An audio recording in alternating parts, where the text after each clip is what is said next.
Everything that ultimately becomes relevant for the future of art history is right in this drawing.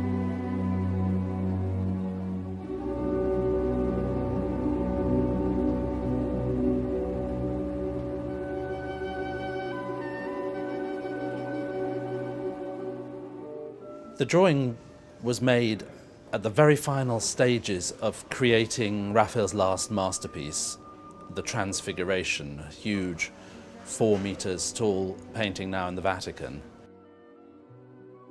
This is a type of drawing that most other artists at this point didn't make. Is actually the last work the artist is doing before painting. Making these incredibly detailed studies of these heads, the same size as they were going to appear in the painting, so that he can really get into every tiny aspect of the light, the way the light falls on the head and the way that creates 3 dimensions. It's just drawn with lights. It's just lights and shadow. Raphael got this commission in 1516 from Cardinal Giulio de' Medici, who was later Pope Clement VII. He worked on it on and off for the remainder of his life, and in fact the painting was not entirely finished when he died rather suddenly at the age of 37. In Rome, and particularly the work in the Vatican, you can say that every single artist which had any caliber or quality has done work there, because what they understood that by art they could actually intimidate and give the real weight not only of the religiosity but also of the culture.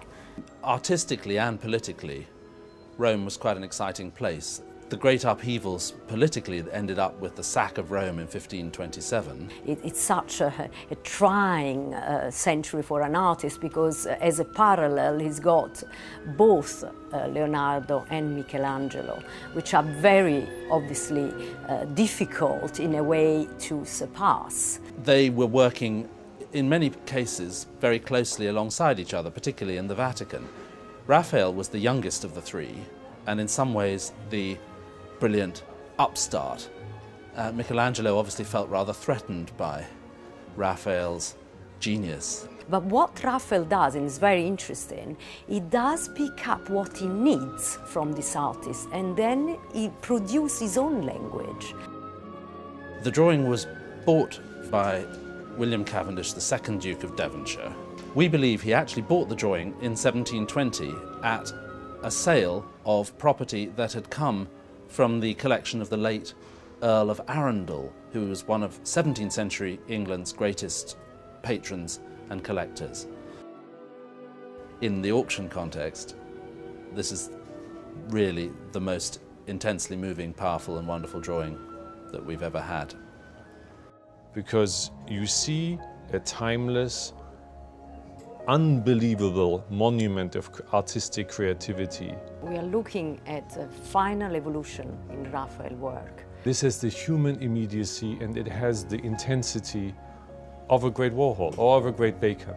That fact that it is over 500 years old is completely irrelevant. This is the greatest drawing by one of the greatest artists in the world.